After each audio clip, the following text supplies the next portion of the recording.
Joe, welcome to the show, man. It's great to have you on, buddy. Thanks for having me, Brian. Appreciate it. Yeah, you bet. So exciting news before we start talking to Joe, guys. Many of you have heard this if you're listening to the show because I did an episode last week regarding this. Joe has recently wrote a book. If you're watching on YouTube, it's called Beyond the Bet. He wrote this book. Joe, when did you write this book? Hey, Brian. Thanks for having me on. I wrote it probably about 15 years ago. Put it together and sat on it, I guess. Yeah. Sat on your desk. Why did you, number one, why did you write the book? And then why did it sit for so long? Sure. So many years ago, I had a gambling addiction and I couldn't get out of it. Eventually, after about 5.5 years, I found these steps to get me away from the addiction of the gambling. And when I did do that, I said, you know what, I just want to write it down. It was more of a journaling effort at one point, but then it kept going and going. And it was almost therapeutic in a way, but also it was something like, okay, these are steps are helping me. I just want to document them and see what happens. And I just wrote it, kept writing it, and it just sat there. And like 15 years, I just kept it in my documents on my folder on my in my computer, and never really thought about, hey, should I publish this or should I not? Very hesitant and was really scared to do it, truthfully. Why were you scared? Talk about that, 'cause I think a lot of people would have that fear of writing a book and putting it out there. Yeah. So the biggest fear I think was I didn't want people to know this part of me. That's one fear that I had. But then the other fear was, who's going to really read this? Who really wants to see Joe's thing? You know what I mean? Nobody wants to see what I did or anything. So it was more, is it going to be a waste of time for me to put this together, spend the time to do it, and then get it out there? Because, like you said, I don't know if people are going to read it. I didn't know how to write a book. I didn't know how to publish it or anything like that. And every time you talk to people about publishing books, it's always like, oh, you have to get a publisher, you have to get this, you have to get this. And I was like, oh man, that's too much work. I don't think I want to do that. So I just let it sit and I said, okay, maybe one day. Maybe one day. And then, okay, so the great share. 15 plus years later, you and I meet. Guys, Joe and I work together one to one. We've since last October. What we talked about a lot of different things for you to do because you like a lot of people listening to the show. You want to get out of your 9 to 5 job, your W-2, right? You want to do something for yourself. You want to be your own business owner. You had written this book, and we just kind of landed on this, like, hey, let's get this thing out there. So, what changed for you from 15 years ago to not really wanting to put yourself out there to now, in a short amount of time, you have a published book? Yeah, yeah. So basically, just like you said, I was scrolling through TikTok one day looking for other ways to make money to invest. And, yeah, I don't want to be in a W 2 forever. I want to, get better at things. So, and thank God I found you and we just, started IMing each other, I believe. And then, you know, I wanted to join one of your mindset groups. And so what I did is with your help and just getting that mindset, that, hey, listen, um just go for it. I've always been a risk taker at some point, and I got back into like, okay, what's the biggest risk? It's not taking one, right? So if I don't take this risk, I'll never know if it'll work or not. And so I did that and I said, what the heck? And then talking to you, we were talking about, hey, should I invest in real estate? Should I do this? And then I mentioned, Brian, I had this book I wrote, and you said, Joe, you got to do it. And it's the encouragement of you and others that say, yeah, do it. You got to get it out there. You got to help other people. And my biggest vision is to help other people with this book, to get into helping people with counseling, with groups, because if I went through it, I know there's a lot of people going through this right now, and it almost destroyed me, my family, everything. So for me not to share, maybe that's one life that couldn't be saved. Now that I'm sharing, if I could save one life, if I could save one person, it was worth everything. Yeah. I'm so glad you said that. And that for everyone who's at who's listening, whether you're in your car, you're at home, or you're at work, or if you're listening, like that's really what your motivation should be when you have a story, or whether it's a book, or you have a coaching program, or whatever it is. You want to try to at least help that one person. Somebody needs to hear your story, and you got to tell it, right? And Joe had need a little. You need a little bit of direction, but once you got focused on the book, man, you just ran away with this thing. Like, I appreciate you giving me credit, but you guys, he did all the work. I'm telling you, he just ran away with this stuff. Now, you said, I don't know how to write a book. How hard was it? Looking back at it, it wasn't that hard. It's just, if you want to write a book and you want to get something out there to somebody, the best thing is just to take 15 minutes a day and just start writing. Take, if it's in the morning or at night, just start writing.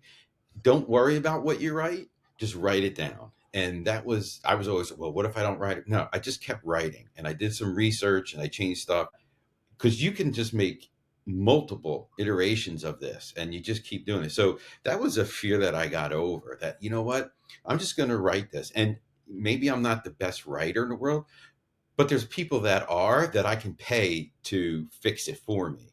So I just got into it and I just started Mhm. writing 15 minutes a day. Some days, if I had time, I just kept writing and writing and writing. And eventually, before you know it, in Google Docs or Microsoft Word, you got pages and pages and pages of stuff. So just let the ideas flow and worry about the other stuff later. Yeah, I love the 15 minutes per day thing, because if you can do that really with anything, then in a short amount of time, or over a longer period of time, you'll have moved mountains. But most people just won't do the simplest thing of like, hey, let me dedicate 15 minutes a day. Good tip. Now, the Yeah. actual execution of the publishing part, you've got the finished book. How, again, I don't know how to do it. Now Yeah. you do. We'll talk a little bit about that and how challenging. How was that as hard as you thought it was going to be? No, it wasn't, actually. And the one thing that I have to tell you and everybody is what you stress too, is just, you got to take action. You have to take the action to do it. I could have sat there and looked at it on the screen all day and procrastinated on it like for 15 years, right? However, it's like, okay, this is something I want to do. I'm going to take the action. And as long as you have that mindset, okay, listen, I'm going to take the action to do things, and you build those goals for yourself, and you, maybe if people are checklist people, you write a checklist or whatever you are, and you just go for it. So getting the book from Microsoft Word or Google Docs into paper print was not terribly hard. It's a time consuming thing, because what I did is I went on some of these Upwork or Fiverr or something like that. I went there and I started researching to Mhm. say, okay, I need somebody to edit my book. And so what I did was, because my book was very large at first and it really probably wasn't structured properly, I found a developmental editor. That's better than a proofreader editor or just someone to read it. A developmental editor will actually take the book and reconstruct it for you and give you criticism. Say, hey, listen, Huh. take this out, move this over here. That was tremendous. And finding somebody to do that really helped me solidify the book. Yeah. You did it. Look, the interesting part here, folks, listening and working with Joe and watching him do this, right? Watching him take action, as he said, and do this, is that if I ever wanted to write a book, and I believe I have a book in me, maybe two or three, I know who I'm going to. Yeah. Yeah. Joe, because he's Yeah. done it and he knows how to do it. And it's not that hard. So it's great to see it happen. He really got this thing rolling in a short amount of time. Once he decided that, hey, I'm going to leave the real estate thing alone and these other ideas that are running around in my head, I'm going to leave that alone for now. And I'm going to focus on this book. Talk maybe about that, like what that did for you when you were just Yeah. singular focused on getting this book done. Yeah, and we've spoke about this too, Brian. That I have shiny object syndrome, or I see a squirrel. Okay, I gotta go. That was my problem for years, Yeah. and getting focused on something really was awesome. Getting focused on, okay, this is the only thing I'm going to concentrate on right now, and it allowed me to say, okay, this is my project. Don't think, okay, I want to be a real estate investor. I want to do this. I want to, because when you spread yourself out so thin, you're only concentrating things a little bit. It's, why I think it was a question, I forget where, in what movie, why half butt something when you can whole butt it, right? And I'll save the curse words out. But you know what I mean? Why not put the whole thing into it? And that's what Yeah, I yeah. did. I'm going to put my strength into this. And it gave me excitement. Now, when I published and when I was going through it, I was nervous. I didn't know what to do. But then once it got published and once it's out there, now it turned to excitement because now I have something. And like you said, for me, it was, going to Fiverr to get that person to do developmental editor. Once I got it back, I made all of her changes, gave it back to her. Hey, what do I do here? She proofread it again. After that, then you have to go, find somebody to uh, get a book cover. You have to have somebody do illustrations for you. Do the cover pictures and stuff. And then the I talked to other people and who have done this and learned what they did. For example, one tip that I can give your customers is if you're going to publish on Amazon KDP, don't use their free ISBN number because then they own the rights of your book. For 125 or $250, you get 10 ISB numbers through Bowkers is what it's called. And then you have Hmm. and you own it now. That's your right. And now Amazon can't take it away from you. And at the same time, I have it on Amazon, I could put it wherever I want. Whereas if I went to Amazon and got their specific ISBN number, I could only keep it there for the first 6 months, I think. Good tip, and something I remember us talking about because you kept asking me about it. I'm like, I don't know. And you just went out and you found the answer, right? Yep. And this is what I'm hearing when you're telling this story is like, hey, I did the first thing, which was find the proofreader or the copywriter on Amazon, or I'm sorry, on Fiverr. And then the next step, the next step, the next step. And some of them you didn't know. It's just like, all right, well, what do I do next? And you figured it out. And I think that's what blocks a lot of people is they Yeah. have to know everything, how to do everything before they even take step Yeah, one. yeah, exactly. And that's the biggest fear when you're doing something like this is like, well, I don't know what the next step is. And it's the fear of, okay, what if I don't know it? And truthfully, just a little bit of research and, just finding it's all out there, whether it's on TikTok, on YouTube, whatever. You just got to follow. It's taking the time to really research it. So it's out there. And yeah, it's scary at first when you go through it. It's like, but you learn like anything else and you're taking the risk, and then the risk at the end is you produce something that is valuable to people. Yeah. Yeah. Great stuff. I just want to mention again the name of the book by Joseph Amaturo. I call him Joe because that's what he's Yeah, known I by, but it's prefer Joe. Beyond the Bed. Yeah. I've read this book. I've read the first several chapters, and I don't have a gambling addiction, but I wanted to read the rest of the story because of the way that you told it, and Mm. because you shared your personal story, and it was pretty. You're putting yourself out there for sure, and I think that this would help a lot of people, even if they didn't have a gambling addiction. I just think the story of how you were able to overcome some challenges in a big challenge in your life is really going to be inspiring for a lot of people. Now, I want to talk to you about the next thing that you're doing, which is you want to help people, you want to coach people, you want to inspire people to quit gambling with your method, your steps that you took to help you. Right. You started a TikTok account Yeah. recently, and talk about that because you had some of the same fears around the TikTok account as you did the book. Yeah. Yeah. Anything new is scary. And that's the problem is anything new that's out of our comfort zone is scary. And we all want to stay in that little bubble of comfort zone because that's what we want.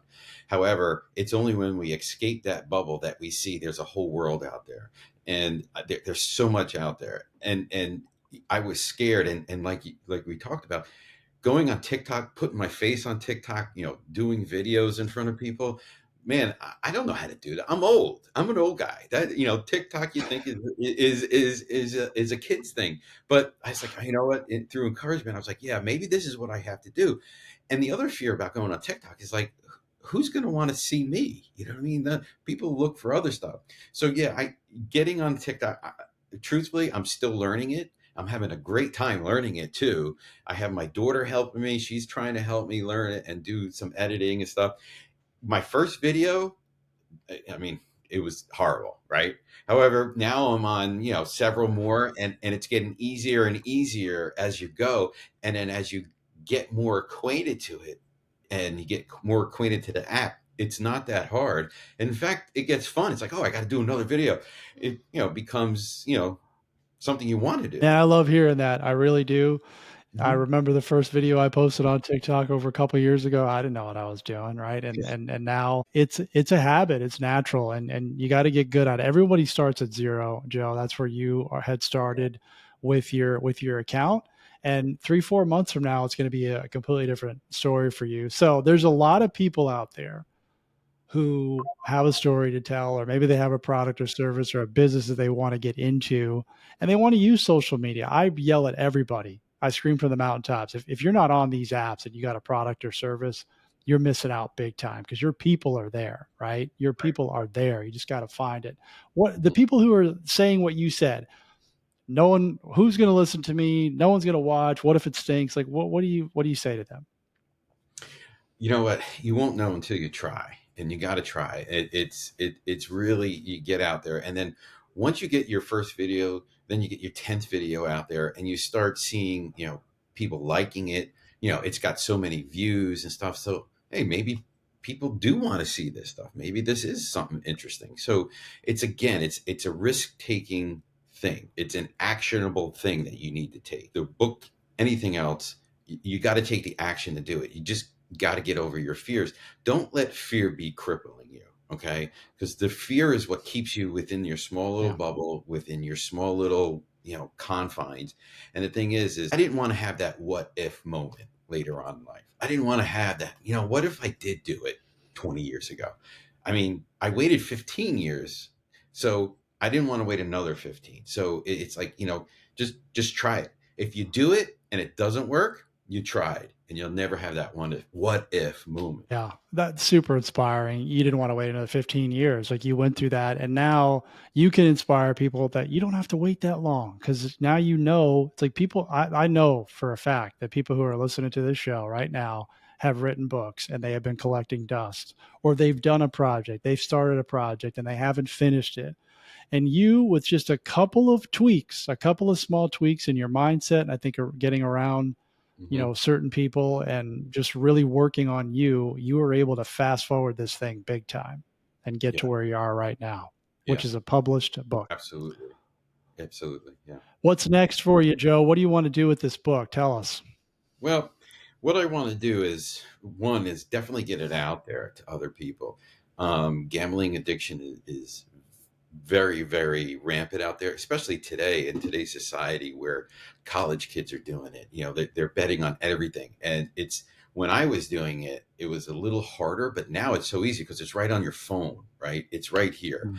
And the thing is a lot of people, and the other thing, I just want to go back, when you do TikToks, you're going to get those haters, or you're going to get those nasty people that be, but you know what? They're just jealous. They just got to get it out there. And the thing is, this couple of them, I reached out to them and say, hey, listen, if you need help, just DM me. I'll help you. But I want to get this out to people to help. When I was going through it, I didn't really have anybody at the time. And with gambling, it's an embarrassment, right? You don't want people to know about it. Like any other addiction, I didn't go into gambling think, thinking I was going to become an addict. Like a person doesn't go into a bar getting a first beer and then says, well, I'm going to be an alcoholic. No, it doesn't start. It starts gradually slow, and it took a while. And then it just, like any other addiction, the dopamine got me. I wanted to get more and more and more. So what I'm trying to do is reach out to people that are at a point that, yeah, this is getting a little out of control and I don't know if I can stop it. I want to get them. Now, the one Mm. thing is they have to want to stop, right?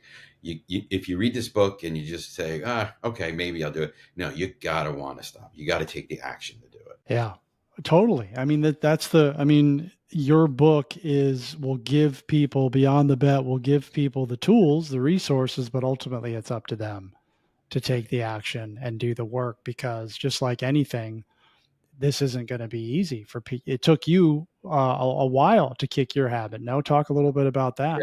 Yeah, it took me over five, a little over five. I did it for 5 years. I'm sorry, I did it for 5 years. It took several months because the brain, your brain doesn't adapt quickly. You know, it takes what, how many hours, how many days Mhm. to develop a habit, right? So I've developed this habit over 5 years. I wasn't getting rid Yeah. of it in a week, right? So it takes time. And that's the first thing that I tell my clients is you got to have the patience. You might have a relapse, but you might have a lapse, but guess what? Let's use our theories here to get back to where you can. So, it started for me as like I met a guy who was a bookie and he says, "Oh, you like to bet?" I always used to like to take the back in the day they had the little tickets you write, you know, you circle football games, you give them $10 parlay, whatever. And then when this guy said, you know, I have a website, because back then there really wasn't websites for this. So he was a bookie and he had a website. And so I said, yeah, I just want to bet on football games on the weekends. And I did that. But then, you know, weekends, you know, and then I started winning a little bit, right? And then that dopamine kicks in. And then, oh, let me try it again on this. Well, let me do Mm. baseball. Let me try this. And then it became an everyday kind of thing. Again, it was gradually. It wasn't like, oh, I bet on it. And then, you know, it came so Mhm. bad for me that I was betting on extravagant things, Mexican baseball, whatever it was. You know what I mean? I don't even know anything about it, but I was betting on it. And I remember my Yeah. bookie would close his books on Sunday night, and then I'd have to pay on Fridays, and I'd be down so much that I would be up until midnight watching sports. And then the last game was always with college football, which we usually was Saturday nights. I'm sorry, was Hawaii was playing somebody, and I would, all right, I got to chase, I got to make this money. So it took away from my family, it took away from our income, almost lost everything, and it's such an addiction that I don't want someone else to go through that. I mean, if I can help you stop it before it gets to that, I want to help them. This is in the book, guys. Everything that Joe's talking about right now. I encourage you to go get it. It's on Amazon. We're going to leave a link in the show notes, but you've also created a website Yes. give that's got a little bit more, that's got more than just the book on it. So give us the website, Joe, and we'll leave that in the notes as well. That's beyondthebetbook.com. And you can go there, you can, you know, you can buy the book, you can take some tests to see if you have a gambling problem. There's also there's place you can set up to, you know, get counseling from me and some of the guys that I have. And you can also just schedule a 30-minute free call with me where we can talk about, hey, you know, what are you having, what, you know, what's going on with your life, and just talk about it and see if you want to help. So I offer that free to everybody if you just go to the website. Awesome. Well, guys, I take advantage of that, especially with addiction, because sometimes you don't want, you know, it's good to talk to somebody who's been through it, and maybe you're not ready to go to counseling yet, or go or get out there. So the book's a great start. And then please support Joe on on TikTok. He's got a brand new account. He's putting himself out there. He's trying to help people. So go to the handle is Beyond the Bet. Is Yes. that correct? Yes. Yep. So go check that out. He's making videos. Watch him do his thing, and just I would encourage you to watch the first video and then to where he is now, and then just see in a short amount of time how much better that you can get when you're putting yourself out there and you're making these videos, because it's not easy, man. It's not easy. I mean, I remember I made my first TikTok video. I've spoken on stages. I have a podcast. I've run masterminds. I was nervous as all you can imagine, and Hmm. you got to get used to it. You got to get over that fear and just keep taking action. Yeah. Yeah. Joe, this has been great. I really appreciate you being on and sharing your story. Any final thoughts that you want to leave us with? Anything that I didn't ask you that you wanted to share before we wrap it up today? One, thank you for having me on, and thank you for all your help first. Next is, yeah, if you want to get out of your W-2 and you have a book in you and you want to do it, I encourage you to do it. If you have a book and you need help or something like that, go to my website, just book a call. I'll help you even with the book. I'll give you 30 minutes free so I can help you teach the book and how what I went through. I'm actually writing another small book, how to, of what I did. And the other thing is, don't let fear cripple you. Fear is crippling. Break out of it. Just take the action to go forward. Think about, one is your family. Okay, I want to make them better. Two, you want to make yourself better. And three, the biggest thing is, you want to make someone else better. Building up other people is the Wow. best way to build yourself up, right? It's through, when I went through this, I built my faith in God. I became a pastor to help other people. And you know what? I've gotten so much more back helping other people than sticking it to myself, right? So I encourage you that somebody needs what you have. And one of the things I tell people and my clients is, life is like the letter C between B and D, right? B is birth, D is death, C is your choice. What's your choice? Are you going to go for it, or are you not going to do it? So those are the types of things that I say. And, just be an encouragement to other people, and it'll all come back to you. And thanks for going to the website. Thanks for reading the book, Yeah. and best of Wow. luck to Well everybody. said. I like the BCD thing. I've not heard that before. Awesome stuff. You're a great guy. I talk to you like 5 times a day. I had no idea you were writing a book. I had to teach people how to write a book. So good on you. You're running with it, man. This is good stuff. This is what happens when you take action, you get over your fears, because your life is on the other side of that fear, man. And he's living it, folks. Joe, appreciate you, man. I'm going to talk to you later on for sure. I know. Everyone, make it an awesome day.